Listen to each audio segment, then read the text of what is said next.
Connection idol instance এটা হচ্ছে তো অলরেডি বিজনেস পাচ্ছেন ইনস্ট্যান্স আপ হয় নাই ইনস্ট্যান্স আপনার লিসেনার অত পায় হ্যাঁ লিসেনার কি পাইছে কিনা না রিসপন্ডটা ওটা পাবে না তো অটো তো পাওয়ার জন্য আমরা স্ক্রিপ্ট লিখি নাই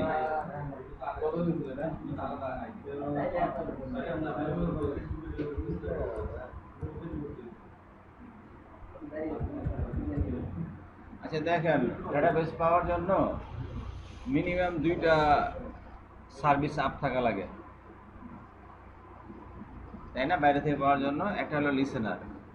এই মাত্র আমি মেশিন অন করছি, তো আমরা যে গত ক্লাসে যে ডাটাবেস ইনস্টলেশন শেষ করছি, এখন ওই সময়ে ইনস্টল করার সময় প্রয়োজনীয় জিনিস আপ হয়ে গেছে। মেশিন রিস্টার্ট দিলে ওই জিনিসগুলো নর্মালি আপ হয় না, এটার জন্য স্ক্রিপ্ট লিখতে হয়। ওই স্ক্রিপ্ট আমরা গত ইয়েতে লিখি নাই, এখন লিখবো না, কিছুদিন পরে লিখবো, যাতে এই কমান্ডগুলো বারবার দিলে আপনাদের একটু ইউজ হয়ে যায় যে এই সার্ভিসগুলো এই কমান্ডগুলো লাগে। হ্যাঁ হ্যাঁ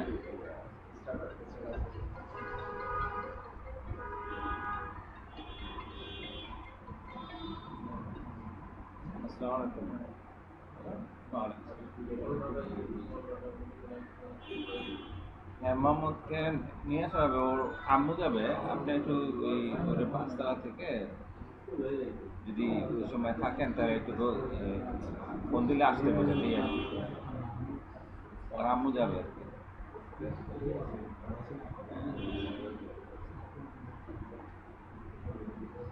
আচ্ছা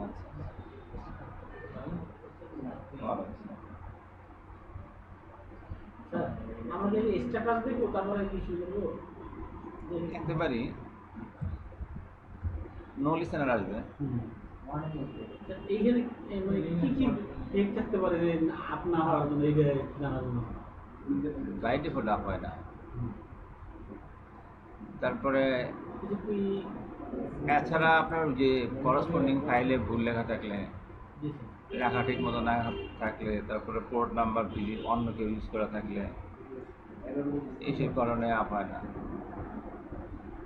আরও নেটওয়ার্কিং ইস্যু আছে।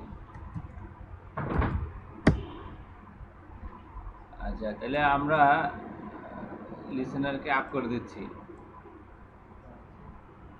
এই যে লিসেনার সিটিএল স্টার্ট কমান্ড দিছি, এই কমান্ডটা দিছি।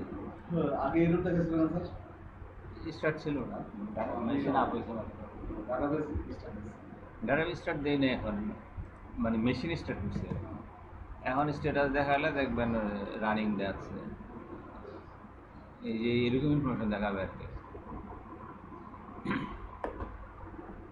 নাম হচ্ছে লিসেনার, এর এই যে করসপন্ডিং ইনফরমেশন এই ফাইলে লেখা আছে, লিসেনার ডট ওরা। আমি 6.5 দিলে 6 এর পরে ভাষণগুলো দিতে গেলে পরে লিসেনার অটো আপ হয়, কিন্তু 5.9 এর নিচে গুলো দিলে আমি একবার ঠিকঠাক মতো লিসেনার আমি যত সেটা। আর আমার পরবর্তীতে ডিবি ওরা ফাইল দিলে এইটা অনেক কষ্ট করাতে আমার আপ করা লাগে। না তো অনেক সময় যদি পিসি না থাকে, সার্ভার লিসেনার যদি আমি রেজিস্টার দিলাম আর সে ওই ইউজারের আর কিছু করার থাকে না, সে আমার জন্য অপেক্ষাই করা লাগবে। আচ্ছা, লিসেনার 1521 পোর্টে লিসেন করতেছে, হ্যাঁ, আর তার যে মেশিনে লিসেন করতেছে সেই মেশিনের নাম হচ্ছে এটা, আর সে টিসিপি প্রোটোকল মেনটেন করে আর কি। আর টাইপ পিসি আছে, ইন্টার প্রসেস কমিউনিকেশন। এখানে মূলত কতগুলো ইনফরমেশন আছে, সেটা হচ্ছে মেশিনের নাম কি, কোন প্রোটোকল মেনটেন করে, তার পোর্ট কি। এইটা আর এটা ক্লায়েন্টের জানতে হয়, তিনটাই জানতে হয় আসলে। মানে সে যখন কানেকশন করবে বাইরে থেকে, টিএনএস যখন বানাবে, তখন এই জিনিসগুলো দিতে হয়। যেমন এইখানে একটা টিএনএস হয়ে যাওয়ার কথা,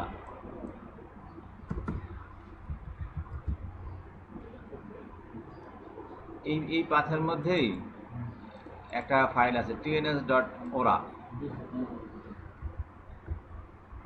সরি tns names ডট ওরা। হ্যাঁ, এটার ভিতরে দেখেন এই কথাগুলো, এই ডিসেন্টের কথাগুলো লেখা আছে। ওয়ারসেল হলো এটা এলিয়াস, নেট সার্ভিস এলিয়াস বলে। আমরা ওই যে @SQL প্লাস দিই না, SQL প্লাস ধরেন স্কোর, তার পাসওয়ার্ড দিলাম এইটা, তারপর এই কথাটা দিব। হ্যাঁ, এই কথাটা দিলেই সে এই ফাইলে ঢুকে এই জিনিসগুলো করে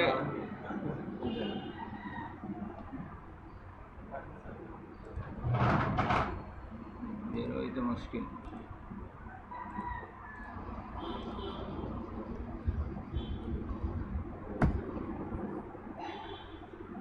স্যার এটা পাসওয়ার্ড 1969। আচ্ছা, তাহলে আমরা কি বলতেছিলাম যে এরকম এই দুইটা সার্ভিস আপ থাকা লাগবে। এর মধ্যে একটা হচ্ছে লিসেনার, আর এই লিসেনারের মাধ্যমে ক্লায়েন্ট কানেকশন নেয়। যেমন আমরা লিসেনার ফাইলে যে এই ইনফরমেশন দেখেন একটা TNS এ লেখা আছে, তাই না? এই মিল আছে না, এই হোস্ট আর এর এই হোস্ট, এই প্রোটোকল TCP আর পোর্ট 1521 বলছে। এই ইউজার কিন্তু লিসেনারের নাম বলে না, পোর্ট বলে, বুঝছেন? লিসেনারের নাম বলে না, পোর্ট নাম্বারটা বলে, কারণ একটা মেশিনে একটা পোর্ট একজন ইউজ করতে পারে। তার মানে আপনি দুনিয়ার যে প্রান্তেই থাকেন, আপনি যদি এই পোর্ট নাম্বার আর হোস্ট নাম্বার বলেন, হোস্ট নাম্বার বা আইপি, তাহলে আপনি ওই যেই সার্ভারটা আছে রিয়েলে কইলে সেই জায়গায় গিয়ে সেই কানেকশন চাইবে। এখন আরেকটা জিনিস বলে, সেটা হচ্ছে কোন ডাটাবেসটা সে কানেকশন নেবে, সেটা রেজিস্ট্রি করা থাকতে হয়। দেখেন এই লিসেনার সাপোর্ট নো সার্ভিসেস লেখা আছে না, তার মানে এখন এই ইউজার দিয়ে কানেকশন চাইলে পারবে না কানেকশন। দেখেন দিয়ে দেখি, এন্টার দিয়ে দেখি, দিছে একটা এরর দিছে না, কারণ লিসেনারের সাথে কোনো সার্ভিস রেজিস্ট্রেশন হয় নাই। আসলে যে সার্ভিসটা ছিল ওইটা তো ডাউন, এটা আইডলে আছে। আমরা এখন এটাকে স্টার্ট আপ করে দিই। দেখেন এই জিনিসটা কি ইম্পর্টেন্ট, এটা একটা ক্লাস আছে অবশ্যই আমাদের সার্ভিসটা নেটওয়ার্ক নিয়ে, ওখানে এটা আসবে। হ্যাঁ, যে সার্ভিসটা লিসেনারের সাথে সংযুক্ত ছিল এই জন্যই সে কি হচ্ছে না। হ্যাঁ, ওটা নাই তো, কোনো সার্ভিস দিতে পারতেছে না। সার্ভিস ডাউন কেমনে দিবে? একটা থাকতো তাহলে ওইটা চাইলে ওইটা দিত। ওদের দিত।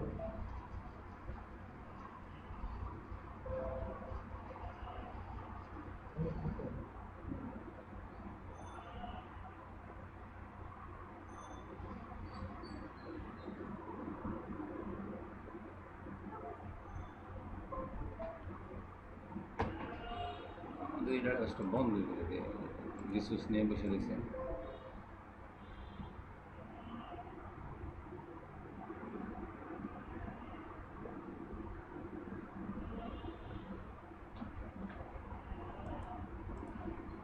আচ্ছা, ওপেন হয়েছে তো। এখন দেখেন যদি আবার আমরা চাই ওই কানেকশনটাই চাই,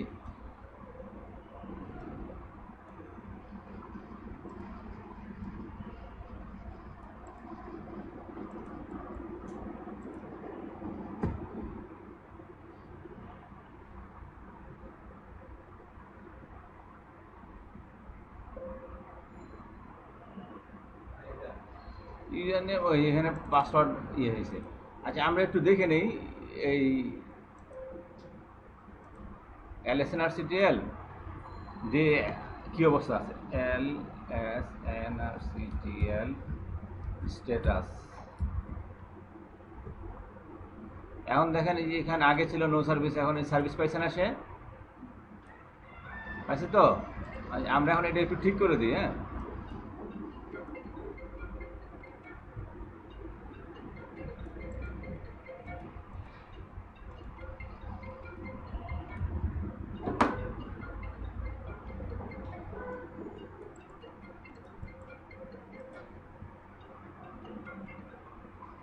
আসসালামু আলাইকুম। ওয়ালাইকুম আসসালাম। জি, হ্যাঁ হ্যাঁ, আচ্ছা আমি ফোন দিচ্ছি।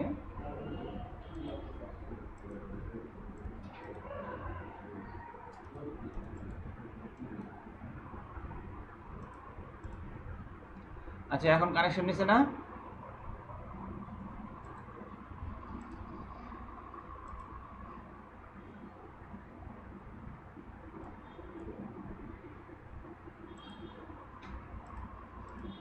কানেকশন নিছে তো?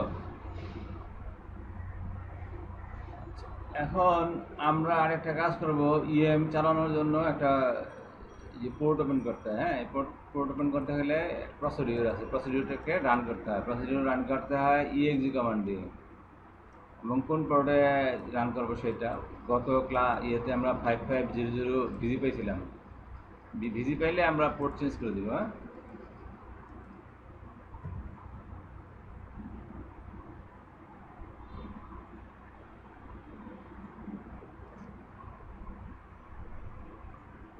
এটা যদি ইএম চাই, ইএম দেখতে চাই,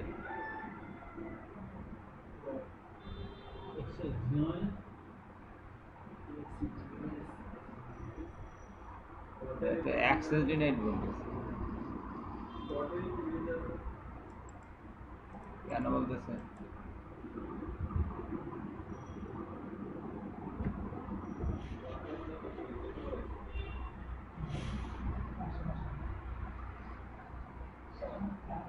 অ্যাক্সেস ডিনাইড মানে পারমিশনের প্রবলেম। হ্যাঁ, ও স্কট ইউজার তো, রাইট। নর্মাল ইউজার এটা পারবে না, তাহলে কি করতে হবে বলেন? ডিবিএ পারমিশন লাগবে আর কি।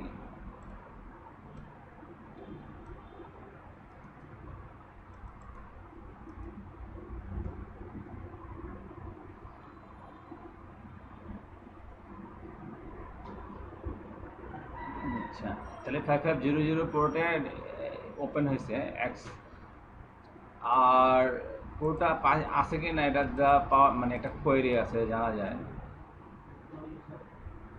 এই সিলেক্ট স্টেটমেন্ট গেট পোর্ট, হ্যাঁ গেট পোর্ট, হ্যাঁ গেট পোর্টের একটা কোয়েরি আছে 5500-তে আছে। আচ্ছা, আরেকটা এখন আমরা ইএমকে বাইরে চাইলে কি এইভাবে কোয়েরিটা করবো। এটা কই চালাবো বলেন? যেই ব্রাউজারে শকওয়েভ ইনস্টল করা আছে না, মানে প্লাগ ইন আছে, ফ্ল্যাশ প্লাগ ইন আছে।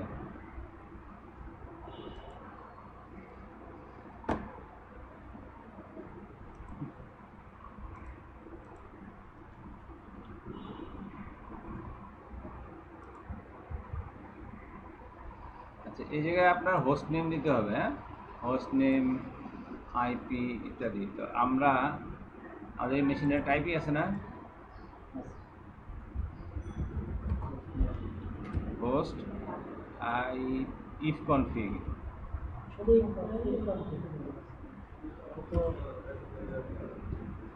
আচ্ছা, এসকিউএল এর ভিতরে ওয়েস্ট কমান্ড চালাতে গেলে কি করতে হয় দেখছেন?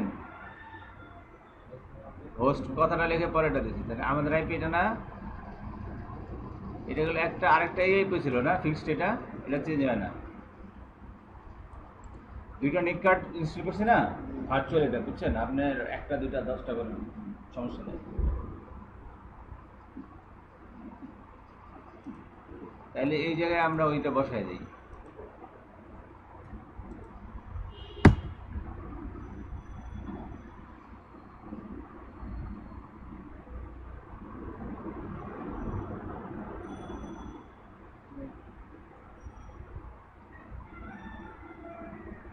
আচ্ছা, চলে আসছে না?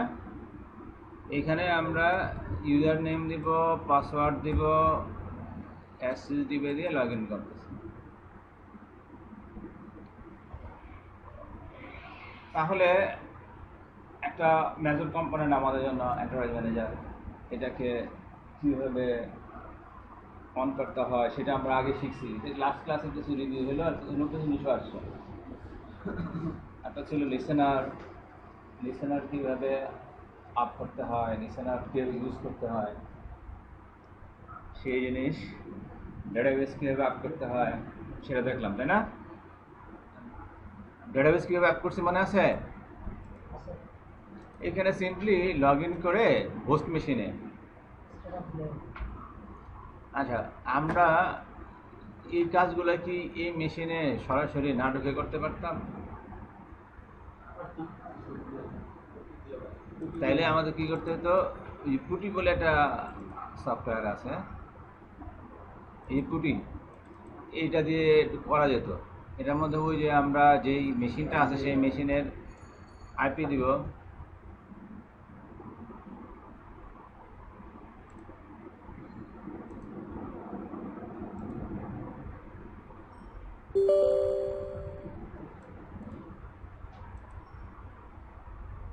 আচ্ছা আমরা আগে একটু চেক করে নেব যে পিং করে পায় কিনা, ফিজিক্যালি পেতে হয়।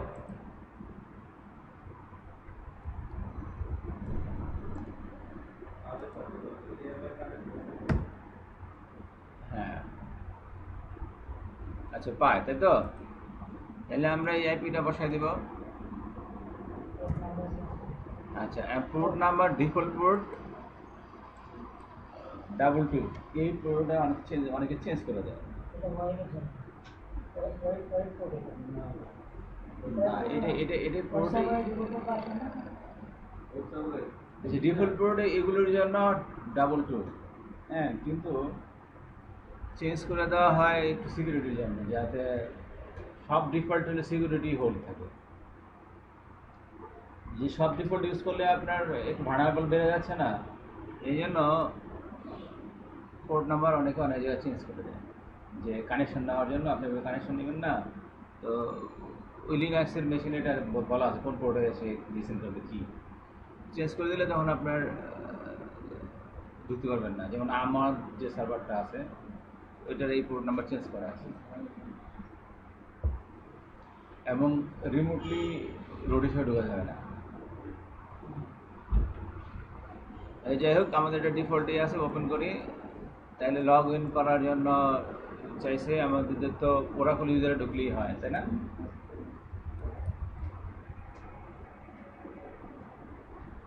পাসওয়ার্ড চাইছে, আর এখন এখান থেকে সব ওই কমান্ডই চলবে। এখন আমি যেন ওর হোস্ট মেশিনেই ঢুকে আছি। LSNRCTL স্ট্যাটাস ওইটাই তো দেখাচ্ছে, তাই না? ইভেন আপনি হোস্ট নেম দেন, হোস্ট নেম তো যে পাশে লেখাই থাকে, যে @ লেখা আছে না, ইউজার কি আর কোন মেশিনে ঢুকে আছে।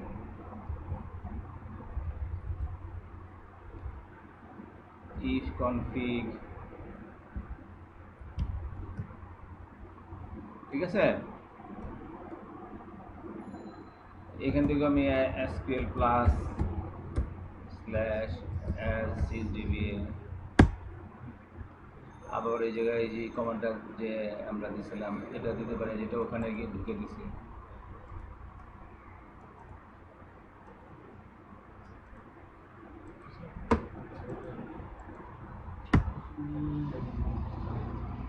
তার মানে আমার সার্ভারে বসে কাজ করতে হবে না, সার্ভার ইয়েটা কমান্ড এনভায়রনমেন্ট এখানে পেয়ে গেছি, গ্রাফিক্যাল এনভায়রনমেন্টও পাওয়া যায়।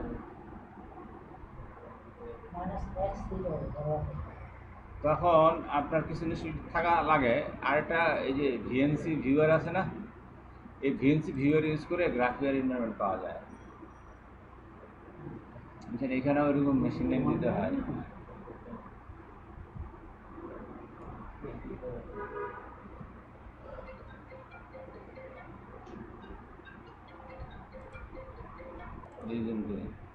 এইখানে এরকম আইপি দিয়ে মেশিনে ঢোকা যায়।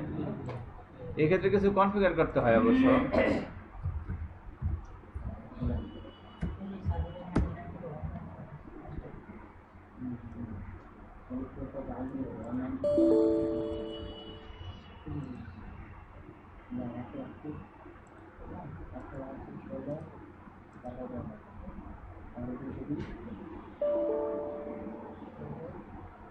আচ্ছা, এই ভিএনসি ভিউয়ার এখন ফেল করতেছে কারণ ভিএনসি সার্ভার সাইডে অন নাই। এটা ভিএনসি ভিউয়ার হলো ক্লায়েন্ট।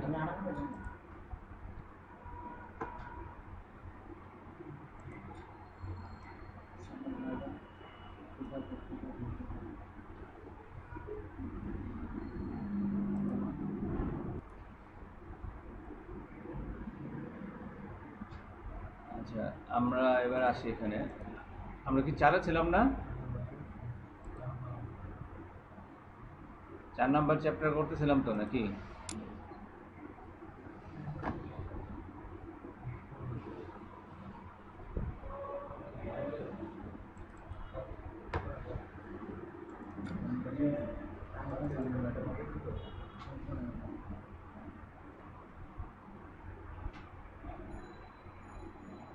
আচ্ছা, 4 নাম্বার চ্যাপ্টারের কোন পর্যন্ত গেছি?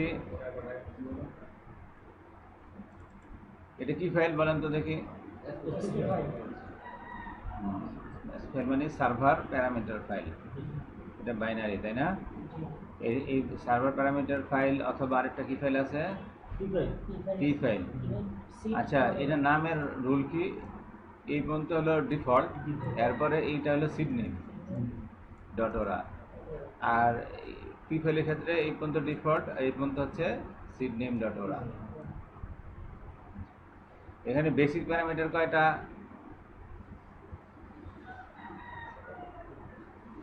কয়টা বলেন? 30টা। হ্যাঁ, মানে 30টার মতো আছে যেগুলো দিয়ে আপনার অপটিমাম পারফরমেন্স পাবেন, যেমন DB recovery file, degree file, DB domain, DB name ইত্যাদি ইত্যাদি। হ্যাঁ, কম্পিটেবল।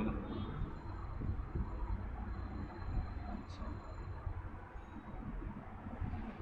আবার যেমন ডিবি ফাইলস, এই প্যারামিটার মানে কি? Maximum number of database file, কয়টা এই ডাটাবেস জন্য ম্যাক্সিমাম অ্যালাউ করে। আর কন্ট্রোল ফাইল প্যারামিটার কি থাকে?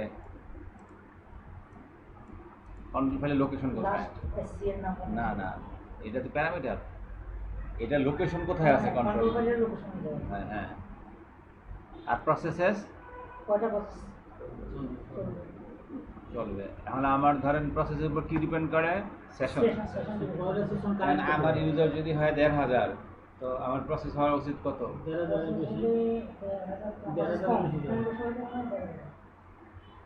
ওই 1,500 মতো হলে হবে, কারণ সেশন বেশি হয়। আচ্ছা, সেশন বাড়াতে চাইলে কি বাড়াতে হয়? প্রসেস বাড়াতে হয়।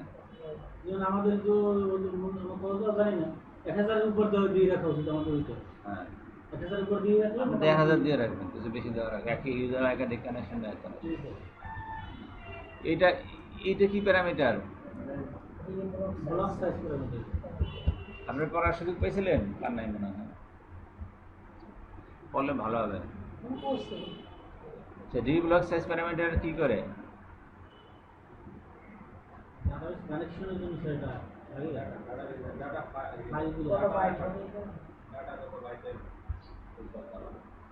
ওই একটা ছবি ছিল না যে ব্লক সাইজ, ব্লক গিয়ে বা ইয়েতে বাফারে উঠে, যখন র্যামে ওঠে, আর ফাইলের ভিতরে যে থাকে ব্লক আকারে, এই ব্লকের সাইজ কত ডিফল্ট।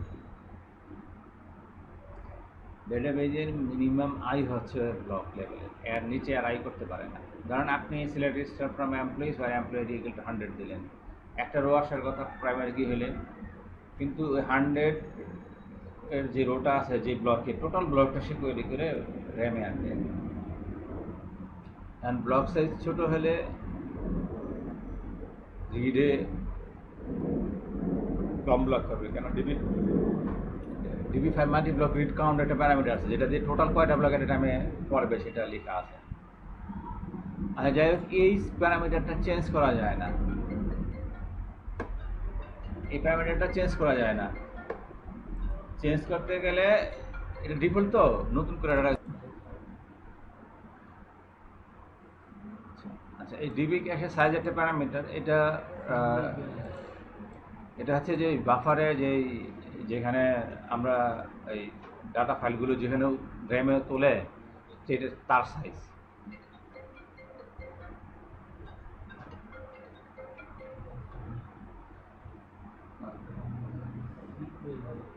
হ্যাঁ, আসতেছে আসতেছে আসতেছে, গোসল করতেছিল। পায়না ও 3 তলায় ছিল, ছিল এখন অর্ধদূরের সাথে কথা হয়েছে, আমি সাথে কথা হয়েছে, কথা হয়েছে, আসতেছে। ঠিক আছে, ওয়েট করো।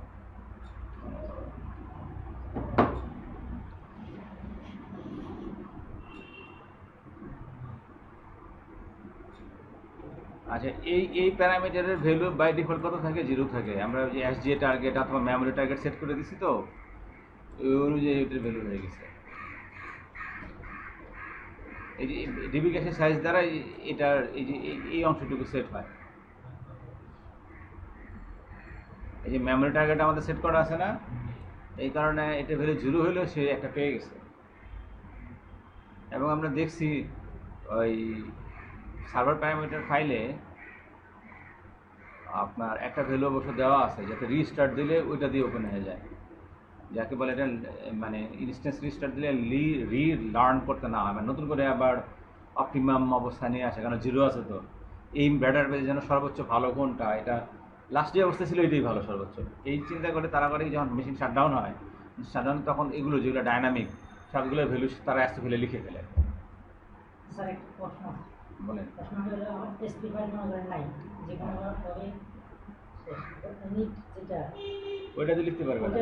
ওটা তো লিখতে পারবে না, ওটা দিয়ে শাটডাউন আপ হওয়ার সময় আপ হলো, আবার যখন শাটডাউন হবে আমি মনে করেন আমি দেখলাম না যে আমার এসপি ফাইল নাই, সেই তো মেকানিজম ওটা দিয়ে আপ তো আপনি তখন এই যে এগুলোর ভ্যালু বসায় দিবেন, এই যে এগুলোর আছে না, এগুলোর ভ্যালু আর 0 রাখবেন না, বসায় দিবেন, যা বসায় দিবেন ওইটা দিয়ে সে ওপেন আমি তো হবে। বুঝবো না আপনি আমার এসপি ফাইল নাই শাটডাউন হওয়ার সময়। কেন আপনার ওই যে আমরা যে ইএম ওপেন করছিলেন, ইএম এ দেখেন, ইএম ওপেন করছি না, এখানে তো মেমোরি কোটা কতটুকু আছে এগুলো তো জানাই আছে জায়গায়। আর যারা বিভিন্ন ধরনের ডাইনামিক ভিউ আসবে, এখানে আপনি জানতে পারবেন এই মুহূর্তে কোনটা কত ভ্যালু আছে। আপনার ভ্যালু জানা তো কঠিন না, যে এখানে এখানে আছে না কোনটা কত, এই শেয়ারগুলো 188 আছে। স্যার আমার প্রশ্ন ওইটা না, আমার প্রশ্ন হলো বাফার ক্যাশে আছে কত? আমার এসপি ফাইল নাই, মনে করেন যে কোনোভাবে আমি জানলাম না এটা আউট হয়ে গেছে, শাটডাউন দিলাম, শাটডাউন হলো, আপ করার সময় সে এসপি ফাইল বাদ দিয়ে ওই কাজটা আপ হয়ে গেল, আমি আবার শাটডাউন দিচ্ছি, তখন তো আর লিখতে পারবো না। আপনি শাটডাউন দিচ্ছেন, যে আপনি শাটডাউন যখন দিবেন না, আপনি একটা কাজ করেন, যেমন এই অবস্থায় আছে, এটা এটা ঠিক অবস্থায় আছে তো, আছে তো, তাহলে এরকম করে নেন আপনার জন্য কমান্ডাল এটা এখান থেকে না দিয়ে আমরা পুরী থেকে দিই। হ্যাঁ,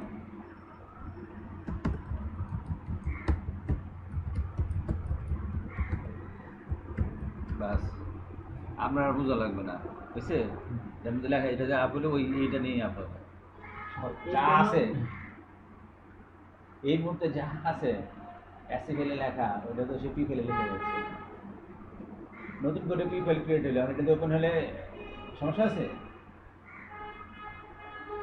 আমার তো জানার দরকার আছে স্যার, যে ইমার্জেন্সি কেস ছাড়া আমার যদি না থাকে তো ওপেন তো করতে পারবো না।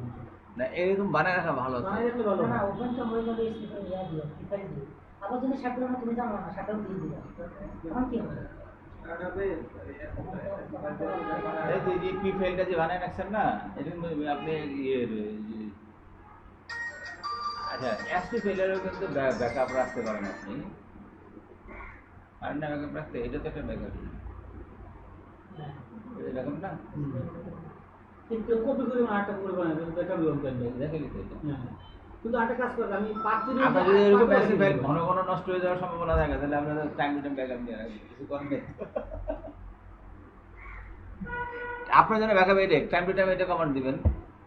স্যার আমি এখানে না রেখে আমি তো পাচ্ছি না দিয়েও দিতে পারি যে এই পাশে তুমি ইমেল বানাই দাও। পাচ্ছি না দিলে আপনার ঝামেলা বাড়লো, পাচ্ছি না দিয়ে অন্য আরেকটা রাখেন, পি ফাইল তো একাধিক রাখা যায়। হুম। ওই সমাধান হলো ব্যাকআপ রাখা, এটাই ব্যাকআপ রাখলে পরবর্তী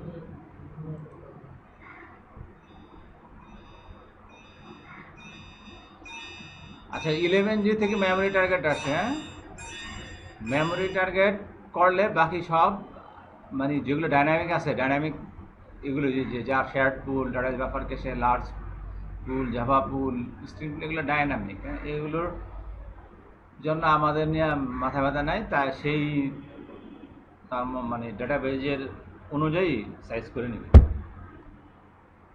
এবং সাইজটা যেটা বলছি শাটডাউন হয়ে গেল ওই সাইজ রেখে দিবে।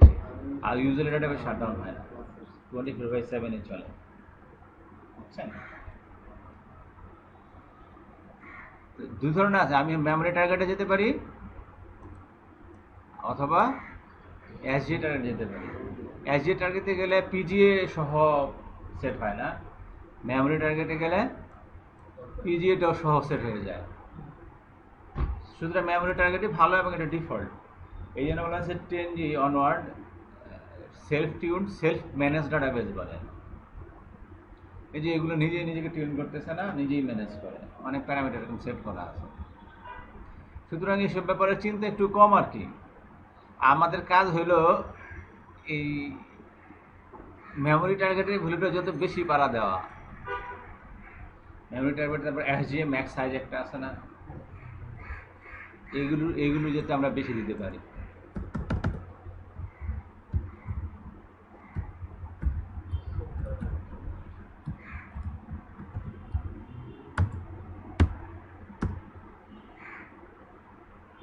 SGA ম্যাক্স সাইজ দেওয়া আছে 440, আর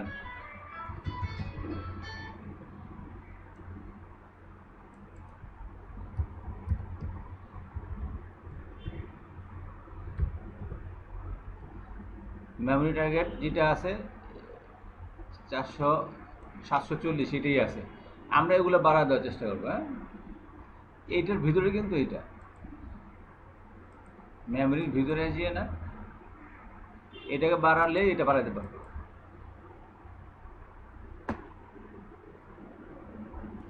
আমরা চেষ্টা করি যেখানে ডিবি সার্ভারের র্যাম অনেক বেশি আছে, ধরেন 128 GB আছে, তখন 90 GB, 80 GB, 100 GB দিয়ে দিই। মেমোরি মেমোরি টার্গেটেড আমরা বাড়াইলে সাথে সাথে কি এসজি তো বাড়তে মানে এসজি তো বাড়াই দিতে হবে অটোমেটিক নিয়ে গেছে। এইটা বাড়ানোর সাথে যখন আমরা বানাই না, এটা দিয়ে দিই তো ওই যে এক জায়গায় দেই না মেমোরিটা, সব ওই অনুযায়ী ফেলে যায়। চেষ্টা করবো না বাড়াই দিই এখন যে আচ্ছা, একটা প্র্যাকটিক্যাল ডাটা দেখি। হ্যাঁ,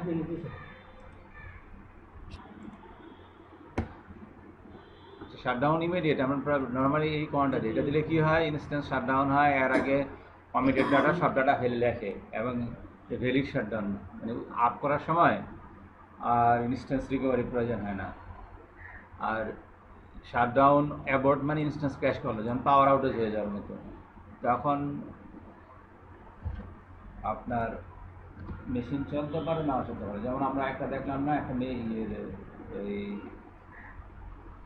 প্রথম দিকে একটা ক্লাসে যে একটা ডাটা গার্ড ক্লাস করতেছে না, তাহলে কিছুই হয় নাই, মেশিন রিস্টার্ট হয়েছিল, কারেন্টে লেগেছিল, পরে ফেলা কারেন্টে লেগেছিল, পরে কালকে রাত্রে এই ডাটা গার্ডটা ঠিক করে দিছি, মানে আবার নতুন করে দিছি।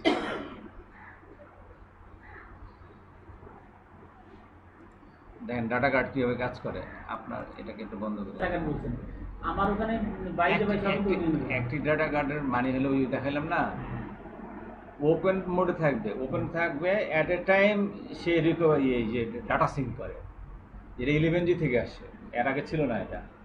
আপনার রিডার লেভেল ওপেন করলে ডাটা সিঙ্ক বন্ধ হয়ে যায়, কিন্তু 11G থেকে আসে যেটা হচ্ছে যে অ্যাক্টিভ ডাটা গার্ডের কনসেপ্টটা হচ্ছে আপনাকে রিপোর্টিং সুবিধা দিবে, মানে কোয়েরি সুবিধাও দিবে, প্লাস সিঙ্ক বন্ধ নাই। দেখলামই তো আমরা সিঙ্ক বন্ধ নাই। এখন ডাটা গার্ড করাই মানে অ্যাক্টিভ ডাটা গার্ড।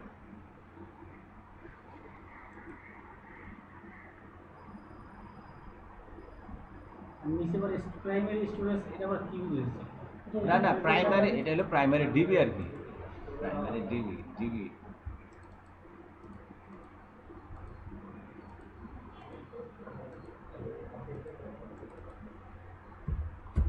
স্টোরেজ তো আলাদা, মানে আপনার ডেটাবেজের ফাইলগুলো এখানে থাকবে, এগুলো কি সিলিন্ডার আছে নাকি নিচে এদিকে সিলিন্ডারের শেপ দেওয়া হয়, এখন সিলিন্ডার টাকতে গেলে কষ্ট হয়, ওইব না। যাই হোক, ডাটা ফাইলগুলো এখানে থাকে, ঠিক এরকমই, বুঝছেন?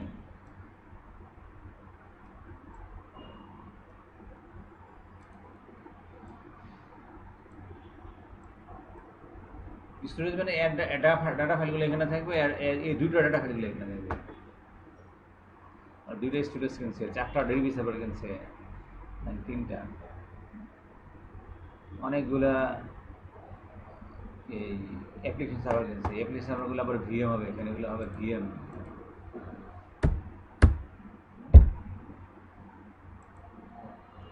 এটাও বড় প্রজেক্ট ওদের জন্য। ওরাকলকে দিছে 5 কোটি টাকা। এসবই আনছে ওরাকলি লাইসেন্সিং ডাটাবেস, সেই database, 12 processor, rack, 6 processor, golden gate, active data guard, তারপরে ডায়াগনস্টিক প্যাক, টিউনিং প্যাক, তারপরে হ্যাঁ আছে। তো আমরা কালকে করতেছিলাম এটার